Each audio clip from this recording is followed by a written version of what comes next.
revenir à la question du cannabis. I'd like to go back to the cannabis issue, if you'll allow. First of all, perhaps Cannabis Canada can answer.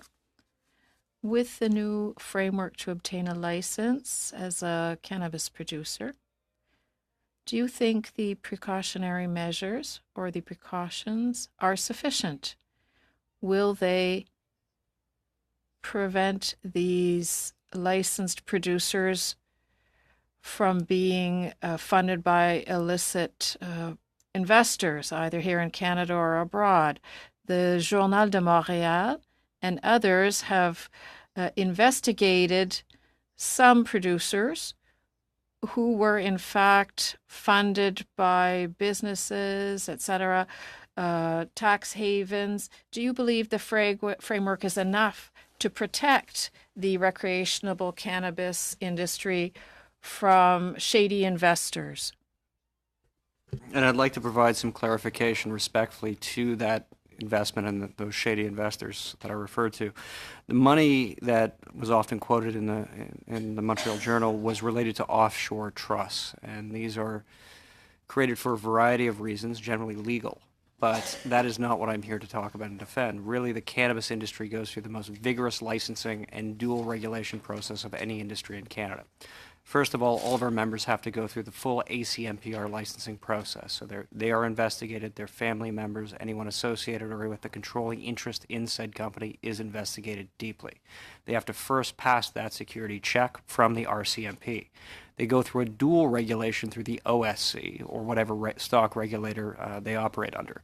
Now, unfortunately, and I think this is an important point that has to be made, we can't be asked to prove that we're above board by breaking the law. And most regulators, stock market regulators, will require that we do not disclose the names of individual investors in companies. Now, those are passive investments as well and denote no control over the companies themselves. So I believe we are adequately protecting Canadians. We have the most vigorous system in the world, and I stand by it. OK, donc vous semblez satisfait. Sinon, sur... All right, you seem satisfied. Another question, perhaps, I think CFAM commented on it, the question of double taxation.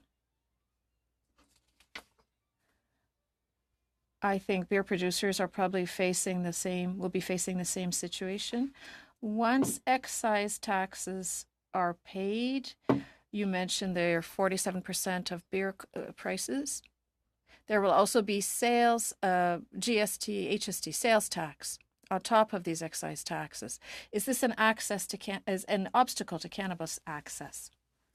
Absolutely. So today already 60% of medical cannabis patients can't afford their medicine because it's not covered by insurers, but it's also applied a very unfair HST, GST, which no other medications that have to have an authorization by a doctor are subject to.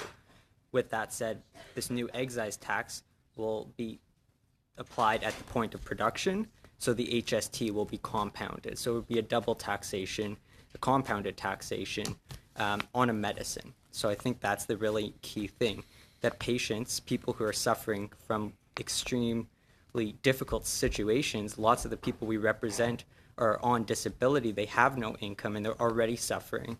So going forward and taxing them more is just going to make that suffering worse. Peut-être ce qui a été mentionné, je ne sais pas si c'était... Perhaps, I think you mentioned. Oui, ben, Madame McEachern, sur... Madame McEachern, I think you mentioned that the higher the price, the greater the risk that patients would turn to the black market, the illicit market. When it comes to taxing the excise tax, will this exacerbate the problem? So as CFAM mentioned, many of the patients that I've spoken to directly are underdosing. They're not even meeting their required or their prescribed dosage from their doctor. I don't think you would find anyone that are taking pharmaceuticals that are underdosing in order to afford their medication. I know that many people that experience acute pain that comes in bursts, will will choose not to medicate or medicate with a lower dosage in order to make their prescription last. I know for a fact that the cost of my medication will increase approximately $200. That's depending on when I purchase oil or when I purchase dry herb. But the CBD versus THC exemption will not help me whatsoever. From my licensed producer, there's not one product that would be exempt from that, from the CBD not being charged. But I wholeheartedly feel that this excise tax will be sending medical patients to the black market. If I could ask, $200 over what period of time, and is that just the excise tax that you're thinking of? 1 month, and yes, it is just the excise tax. Okay, is there any other questions, Mr. Dussault, or if anybody has anything to add? We're down to the last few minutes. Mr. Dussault. Juste revenir sur la question des assurances. Let's go back to the question of insurance and the DIN, the drug identification number. In your experience, do you think it's absolutely necessary for an insurance company to reimburse the cost of a medication? In other jurisdictions, I think you mentioned Belgium or another jurisdiction, I didn't write it down, Germany. In Germany, insurance does cover the cost of medical cannabis. In Germany, it is medical cannabis an authorized medicine, authorized by their drug authority? From my understanding, in Germany, it's not an authorized medication through their normal pathways. Medical cannabis is available through pharmacies on the basis of a doctor's prescription, and it is mandated to be covered for those who are on disability or welfare programs. So they do go a step further. With that said, a number of Canadian insurers have moved forward of covering medical cannabis, but with that in mind, it represents around 3 or 4% of the market who have any coverage, and only 50% of those 3 or 4% have coverage beyond 50% of their dosage. So really, we're talking about a tiny fraction of the market that has any coverage. Mainly, this is attributed to what's known as health spending accounts and benefits plans that allow for medical cannabis to be claimed, but typically only are capped at about $500 to $2,000 a year, which doesn't nearly represent a full dose that someone who has a chronic condition would need. So insurers can cover the costs. There's a number of reasons why they're not. But in that reality, I think it's even more prudent for the government to look at this issue. This is a simple and rational decision that the government can make to treat medical cannabis like every other medication, and especially in light of the lack of insurance coverage, this makes so much sense. But it is true. If you're looking at equivalency with the pharmaceutical industry in terms of the DIN, there's also a lot of other factors in research and development, et cetera, et cetera. So it's not just as simple as it looks. What's the percentage of medical marijuana used that would have a DIN number now?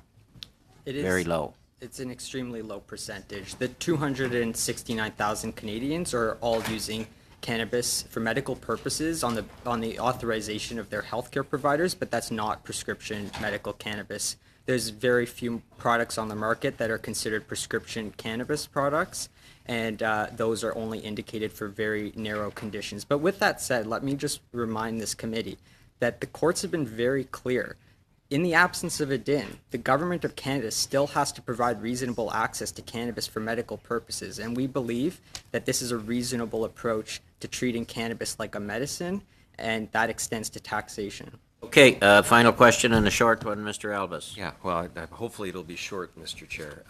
The legislation that we're speaking about here says that products approved by Health Canada with drug identification numbers that are derived from cannabis and can only be acquired with a prescription will be exempt from the excise duty for product offerings. Now, what limits does this place on products that are available that require medical marijuana, as well as you mentioned the 0.3% THC? Now, I'm assuming that this wouldn't be of much assistance to those suffering with chronic pain or illness. Is that the case? That is correct. That's very correct. I'd like to quickly mention something that I found extremely enlightening. When I held an event about this Don't Tax Medicine campaign, informing patients on Prince Edward Island that this was going to impact them, I had a doctor, Dr. Sana Ara Ahmed, teleconference in, and she told us that the endocannabinoid system is removed from their curriculum at med school. They don't learn about the endocannabinoid system. In med school, they learn about the nervous system. They learn about all of the other systems in our body. This system exists. It's there. It's been there since humans have. So the fact that it's not being recognized simply because it doesn't have a DIN leads me to believe that it's been very demonized for so long. And I don't think we will get a DIN, but we need to trust that this medication is helping thousands of Canadians. Mr.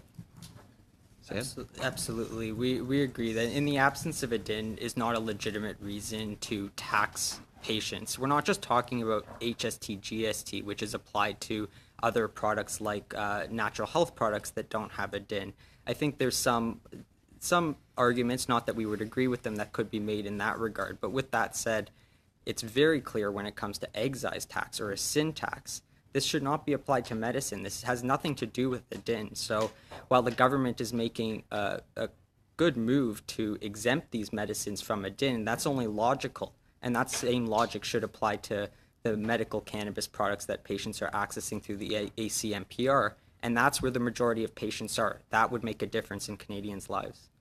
Okay, with that, you've had the last word. Thank you all. We covered quite a number of topics, from financial matters to cannabis. Thank you all and for those that had to come to Ottawa the second time due to the cancellation of last week's meeting, our apologies.